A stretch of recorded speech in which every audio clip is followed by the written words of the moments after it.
चलिए आज आपको ले चलते हैं बिहार के एक विधानसभा क्षेत्र बरारी की कहानी में।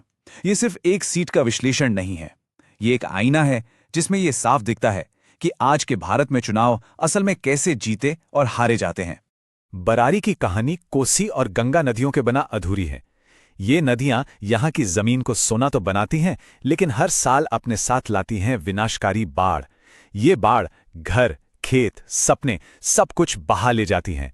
और शायद यही वजह है कि यहाँ के बहुत से नौजवानों को रोजी रोटी के लिए घर छोड़ना पड़ता है।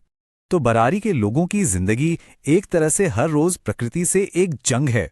और ये संघर्ष आप देखिए वहाँ के समाज, अर्थव्यवस्था और हाँ, वहाँ की राजनीति पर भी अपनी गहरी छाप छोड़ता है।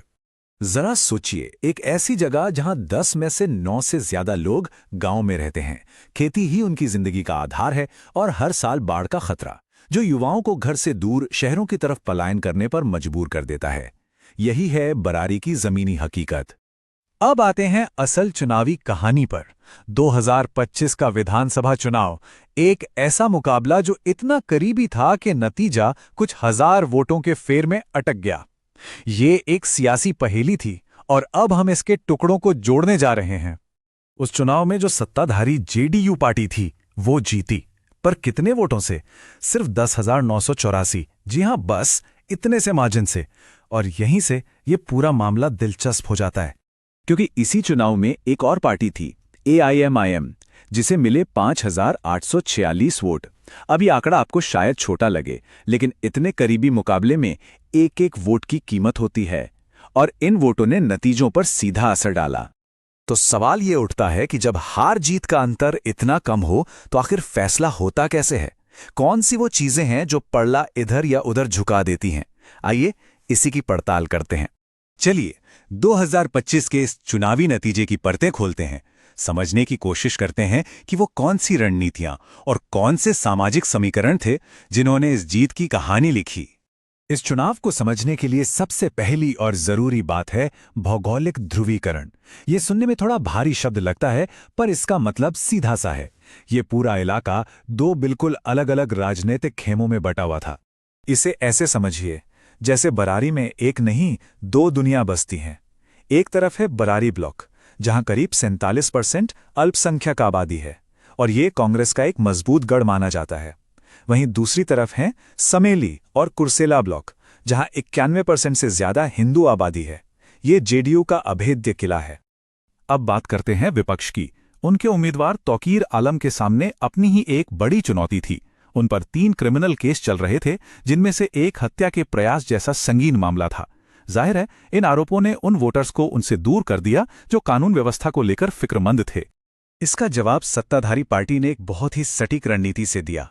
उन्होंने अपना पूरा ध्यान अति पिछड़ा वर्ग यानी EBCs पर लगाया, खास तौर पर निषाद समुदाय के वोटों को अपने साथ जोड़ा। ये एक ऐसा सामाजिक तानाबाना था जिसने उनकी जीत को पक्का कर दिया। लेकिन चुनाव के सारी उठापटक में बरारी के आम आदमी को क्या मिला?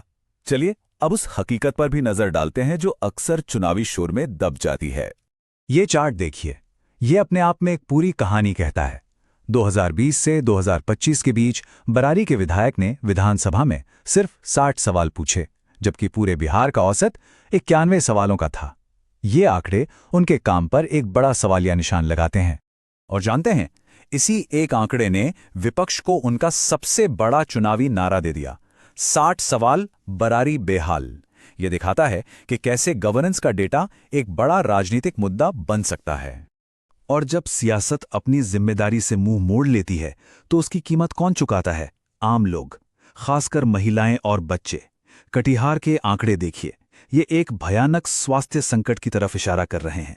ये सिर्फ नंबर नहीं है, ये लोगों की जिंदगी की सच्चाई है। लेकिन क्या सिर्फ समस्याएं गिनाना काफी है? नहीं, यही डेटा जो हमें समस्या की जड़ तक ले जाता है, वही हमें समाधान का रास्ता भी दिखा सकता है। चलिए देखते हैं कैसे। तो बरारी के लिए आगे का रास्ता क्या हो सकता है? देखिए, 3 सीधे साढ़े कदम हैं। पहला, अपने वोट बैंक को एकजुट करना ताकि वोटों का बंटवारा ना हो। दूसरा, सरकार की नाकामियों को आंकड़ों के साथ जनता के बीच ले जाना। और तीसरा, सिर्फ भाषण नहीं बल्कि सेवा, जैसे मेडिकल कैंप लगाकर लोगों से सीधे जुड़ना। यही 3 कदम बरारी की तस्वीर बदल सकते हैं।